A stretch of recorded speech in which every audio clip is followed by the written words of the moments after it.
Imagine boarding a ship believed to be unsinkable and watching it sink beneath your feet.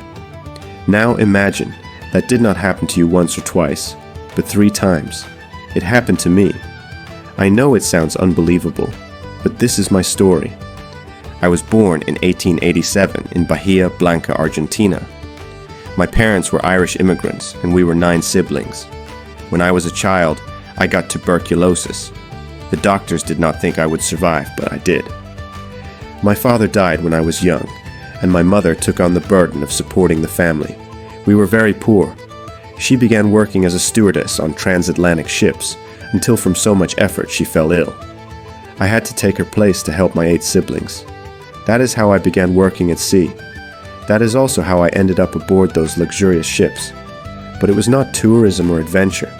It was my job and my livelihood. My regular route was between Southampton and New York. In 1911, I worked aboard the RMS Olympic, the largest ship in the world at that time. On September 20th, it collided with the warship HMS Hawk. The impact was powerful, the corridors filled with screams, and the hull suffered severe damage. No one died, but it was my first disaster. The owners of the White Star Line claimed it was just an accident. I still believe we were on unsinkable ships equipped with the latest technology of the era, and thought it would never happen again.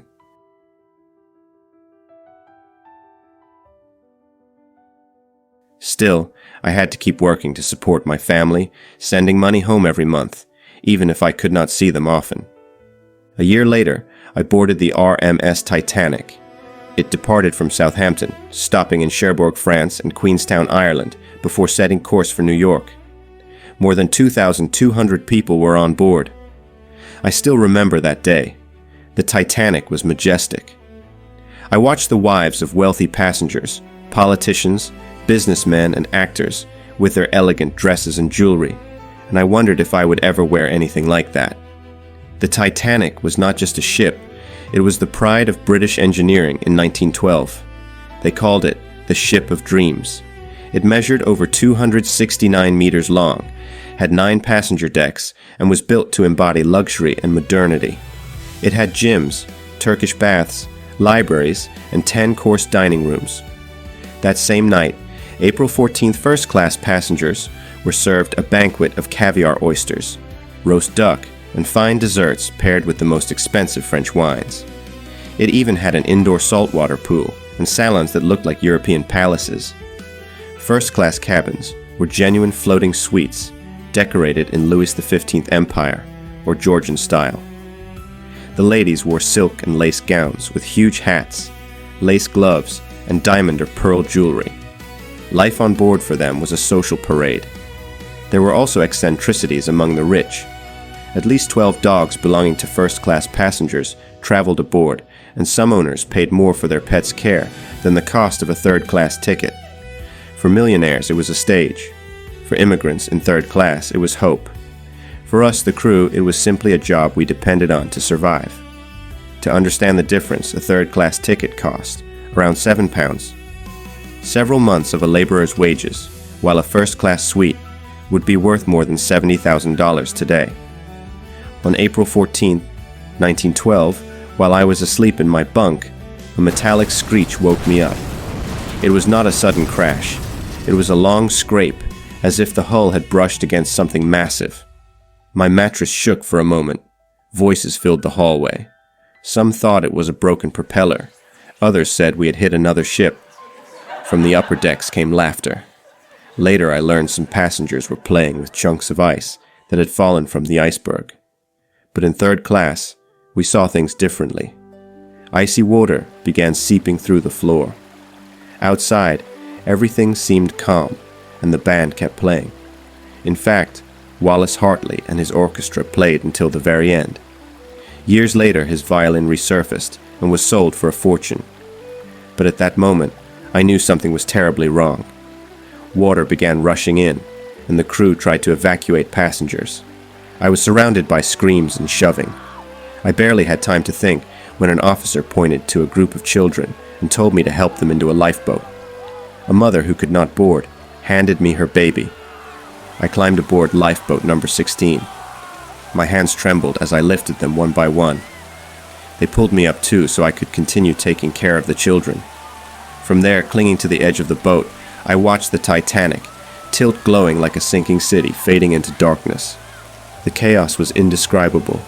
Men tried to sneak onto lifeboats, women begged for their families, and others jumped into the freezing water. I saw the magnate Benjamin Guggenheim put on his best suit and refuse a life jacket. He said he preferred to go down like a gentleman. The violins kept playing a haunting contrast to the screams and the groaning metal. I held the baby tight, forcing myself not to close my eyes as the ship disappeared beneath the waves. That night, over 1,500 people died. Only 712 survived, and 3 dogs.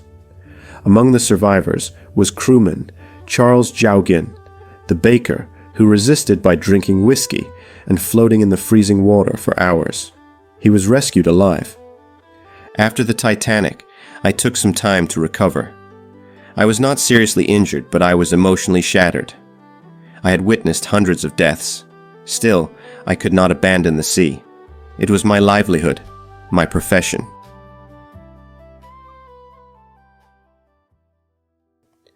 I returned to working on transatlantic ships for the White Star Line and later the Red Star Line. At first, every sound brought back painful memories, but I pushed on. It was what I knew best. When the war began, many ships were converted into troop transports or hospital vessels, opening opportunities for nurses like me. I wanted to move forward, and I also loved helping people. That is why, in 1915, I accepted a position aboard the HMHS Britannic, the Titanic's sister ship converted into a hospital ship. On November 21, 1916, while sailing in the Aegean Sea with 1,066 people on board, a German mine exploded against the hull. The Britannic sank in 55 minutes. 30 people died, and more than 1,000 survived. We were in the Aegean when suddenly a deafening blast shook the ship. The floor vibrated beneath my feet, and the vessel began to list. The corridors filled with screams, nurses trying to calm wounded soldiers shouting orders. On deck, the chaos was total. Some lifeboats were sucked into the still-turning propellers, while others jumped straight into the sea. I helped as many as I could, then leapt when the heat from the boilers became unbearable. From the water, I watched that great white giant vanish in less than an hour. The impact when I hit the water was so strong it fractured my skull. I nearly lost consciousness. As I floated there, convinced I would die, I could not believe that after what I had lived through on the Titanic and the Olympic, I was once again in the same nightmare for the 3rd time. It was as if death itself were chasing me.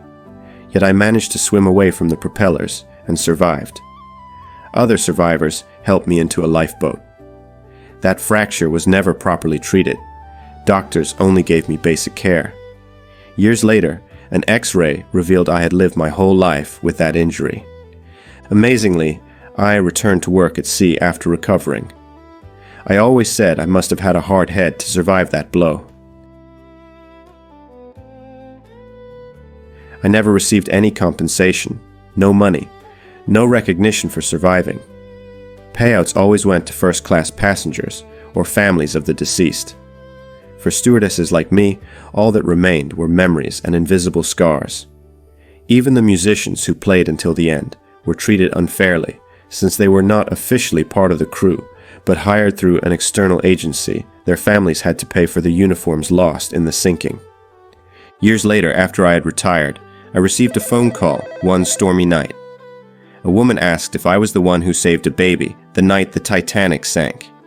I said yes. She replied, I was that baby, and then she hung up. Some said it was a prank, but I had never told that story to anyone before that call. In 1971, at age 83, I died in my home in England of heart failure. I passed away in my bed surrounded by family at peace, with the memories of the ships that had shaped my life. I survived the Olympic collision. I survived the Titanic sinking. I survived the Britannic disaster. I am Violet Jessop, and I survived to tell.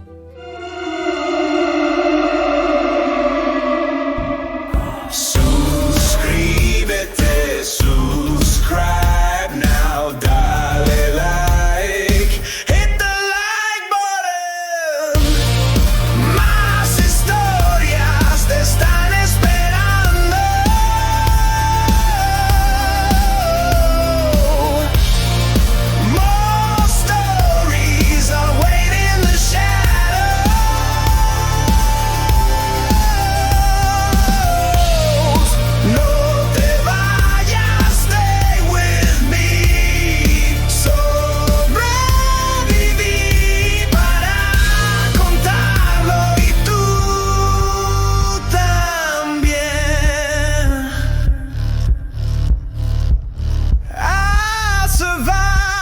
tell, and so did